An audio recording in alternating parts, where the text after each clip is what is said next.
Zoroastrian religion, like the Hindu religion, like many of the oldest religions, or worldview as others call them, uh, it's quite discriminatory. Any kind of view that's based on caste system is by nature discriminatory. And as we have seen it in India with their caste system, that is literally has hit the wall and is quite dysfunctional, to the Zoroastrian religion that's slowly dying off if we don't remedy it. It's a dead concept. Caste system, which is results into discrimination, is a dead concept. If you want to grow as a religion, as a movement, as a way of looking at life, if you want to attain power and keep power, which in regarding religion, attaining power and keeping power is in direct relevance with numbers. The more numbers you have, the more powerful is your movement or your religion or your tribe. That's why the Christian church, the Catholic church, and the Muslim clerics, none of which promotes population control or contraception or abortion, because they like to keep their numbers up to be able to sit at the table, not under the table. And the way you sit at the table is you keep your numbers up. You have more people, followers, than the other ones, the other religions, and then they let you sit at the table. Then other tribes, then they let you sit at the table.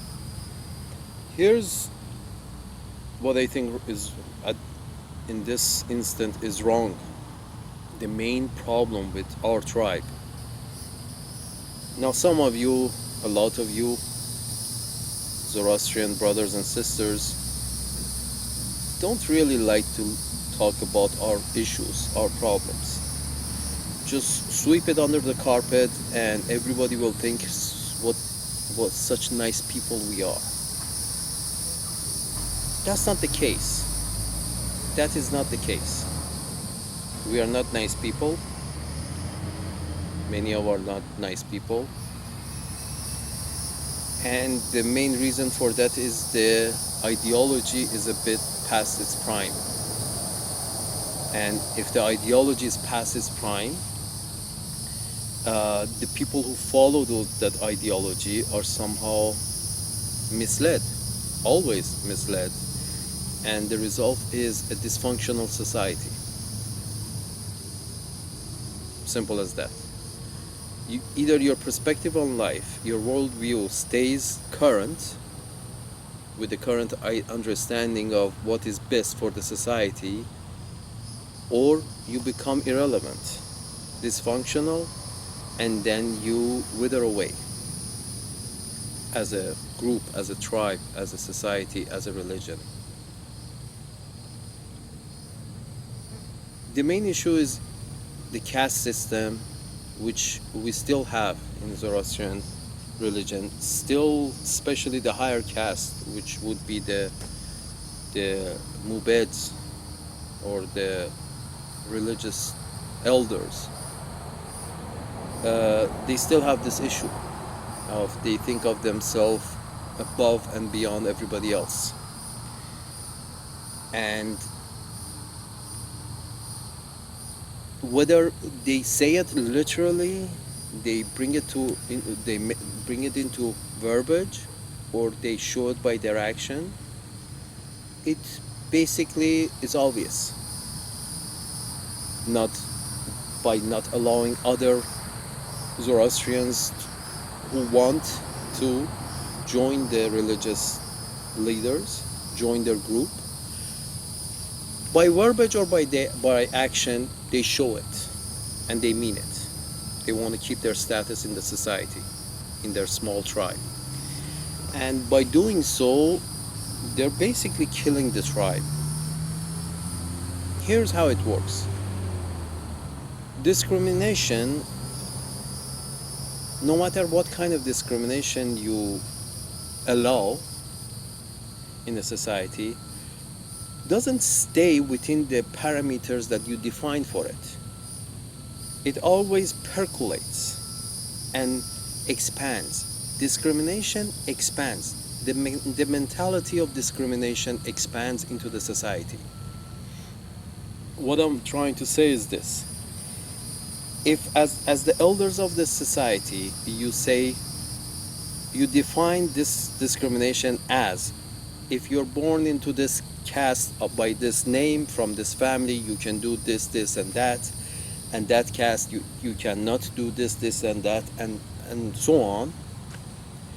What happens is that the mentality of discrimination becomes the norm, becomes acceptable. People get to have this understanding that it's okay, discrimination is okay. If I see fit, now this is what happens on the lower levels of the society, that each member basically comes to an understanding that if they see fit, they can't discriminate, because the elders of his society have said that discrimination is okay. So you reach a society in which that discrimination becomes the norm. You will have discrimination within the caste system, which is allowed by the norms. And then from there you start having discrimination within families of the same caste, between families. And then you will have discrimination within families based on the understanding of what is good, what is bad. Our family is better than your family is worse than our family. And you will have division after division and after division, and you will see, if the caste system in old Zoroastrian perspective was basically put up 4 walls dividing the religious leaders from the warriors from the merchants from the farmers. This, after it's accepted within the society, these divisions, these walls, the result is, even within these castes, within these groups, every family starts building their own walls around their own family. And pretty soon you don't have a society, you don't have a tribe, you have a bunch of walls separating people, separating families, separating extended families from each other, separating smaller families from each other, separating nuclear families from each other, and pretty soon nobody's talking to each other. Pretty soon Zoroastrians are talking more with the Muslims than they're talking with other Zoroastrians, communicating, having a relation with other Muslims or other Christians than they have with their own tribe. Because within their own tribe, there are so many walls up, they have built so many walls that there is no one to communicate with. That due to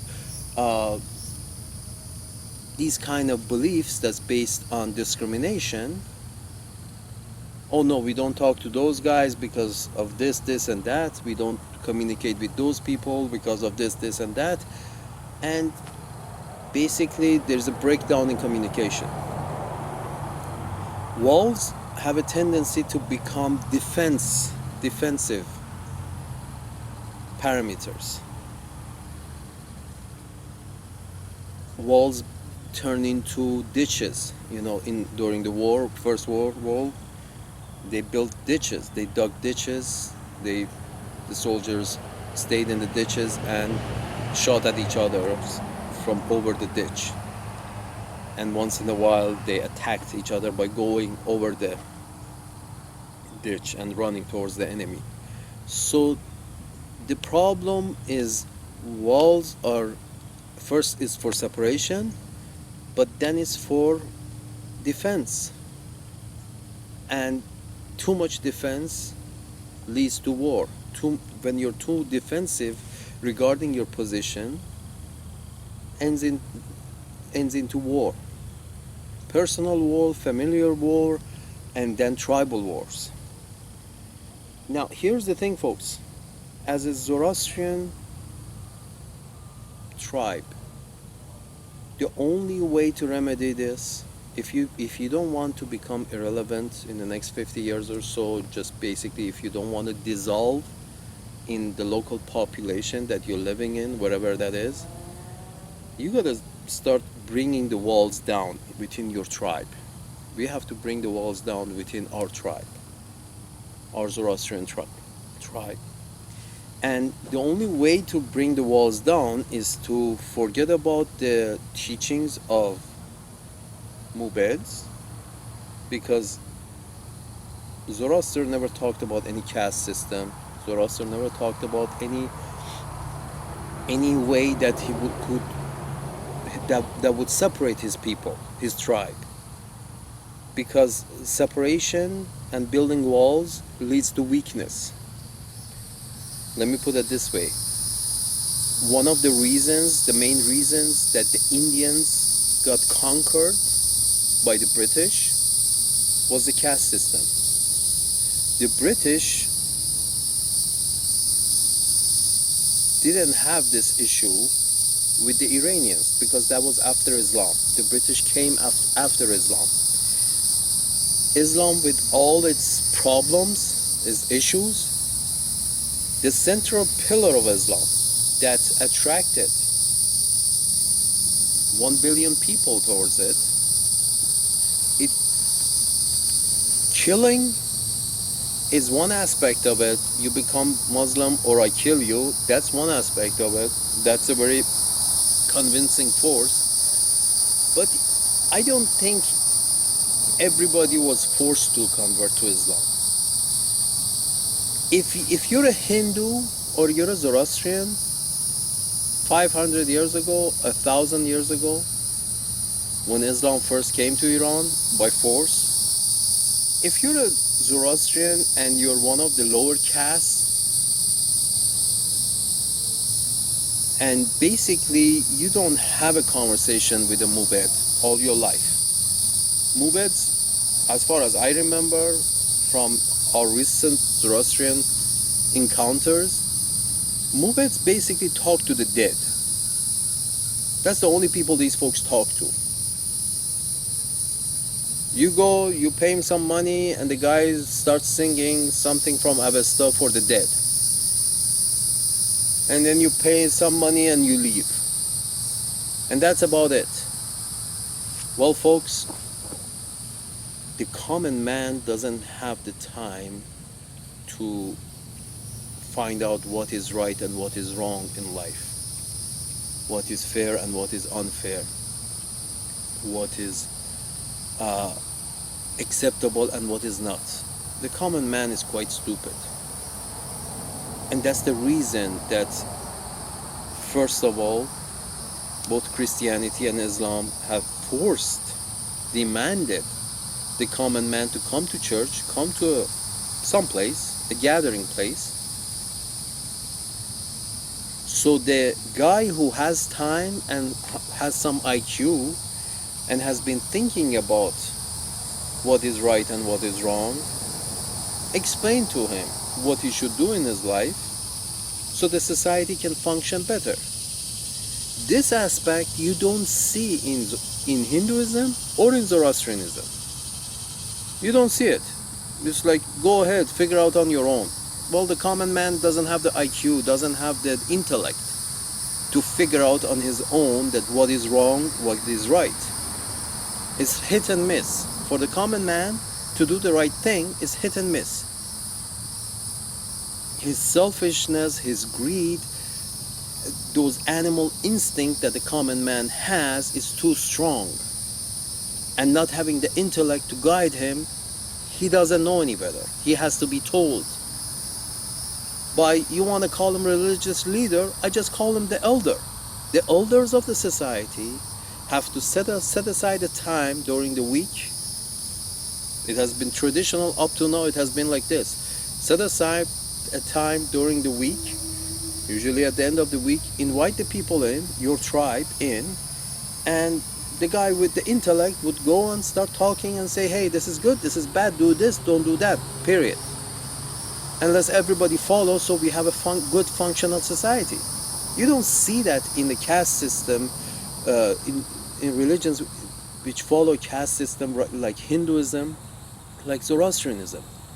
Because the guy who's the elder, he just sees himself as above the rest, above and beyond. He doesn't even want to talk to the common man. He doesn't. In Hinduism, they call them the untouchables.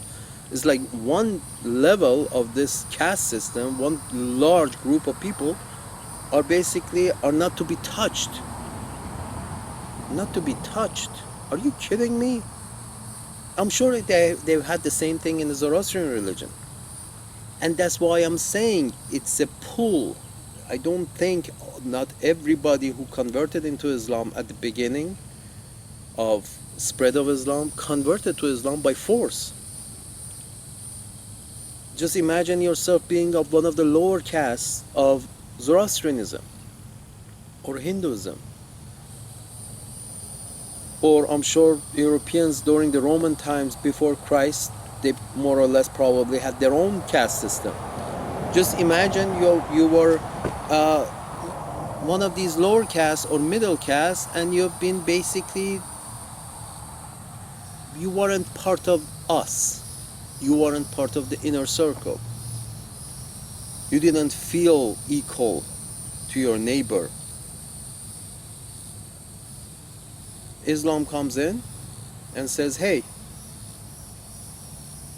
we promote brotherly love.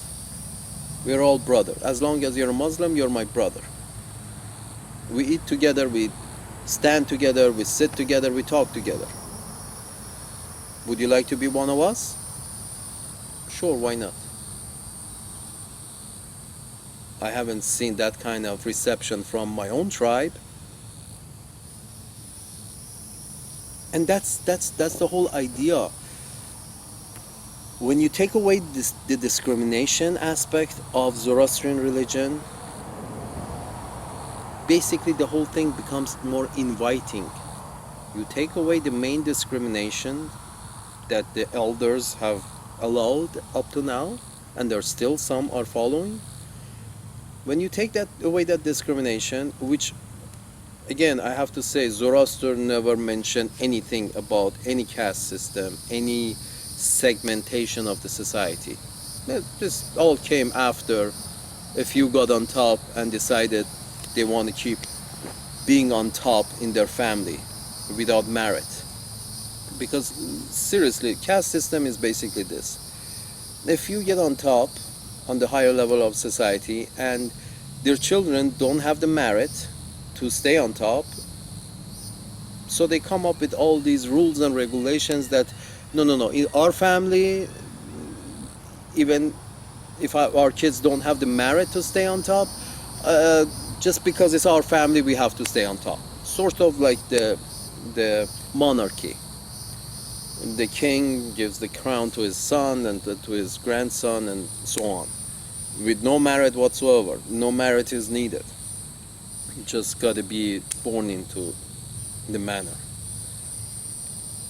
Anyway, my point is this: if Zoroastrian religion wants to stick around for the next 1,000 years, for the next 100 years, you literally have to break down these barriers that are separating the tribe.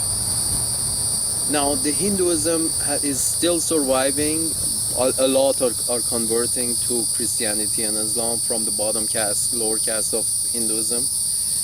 But because India is 1 billion, it has much less difficulty in being relevant than the Zoroastrian population, which is right now about 100,000 all over the world. If we are to stay relevant, the elders of religion have to start talking. And I'm not talking about come to YouTube and put up some video talking about bullshit. Zoroaster this and Zoroaster that, and go over the history and the architecture and no. We don't need any more geography and history lessons from our Zoroastrian elders. What we do need is relevant, talking about relevant issues, today's issues, and how a Zoroastrian intellect would look at it, and the way to look at it, and why. Basically, Zoroastrian intellect, in order to stay relevant, to be useful for our Zoroastrian tribe, have to start coming on YouTube, at least, and start talking about today's issues that's happening around the world, to us, around us, and basically telling the Zoroastrian populace, the common Zoroastrian man, what is right in their view, what is wrong, and why. Basically start communicating with your people. And just forget about these traditions that has been passed down and are really irrelevant now. The Mubeds, the elders, should start just talking against discrimination, period. Because we have noticed for many years that this discrimination and this putting up walls between Zoroastrians have resulted into, again, as I said, Zoroastrians being more in contact with non-Zoroastrians, than with their society around them, non-Zoroastrians, than they are with Zoroastrians, because other Zoroastrians have walls around them. So do they. So you can't communicate with people who have walls around them. And to fix this, just start promoting that, brother, we are all brothers, we are all equal, and when it comes to anything, when it comes to propagation, when it comes to marriage, when it comes to other aspects of life, you just gotta start promoting equality. That's the best thing a Zoroastrian elder can do right now. Just promote equality within Zoroastrian tribe. That's the only thing that we can hope to make us a little more relevant in today's society. Just promote absolute equality and invite others who want to become Zoroastrian, invite them in and tell them that you're going to be equal to the rest of us in the tribe when you step into the tribe, and let them. That's the only thing that's going to save us.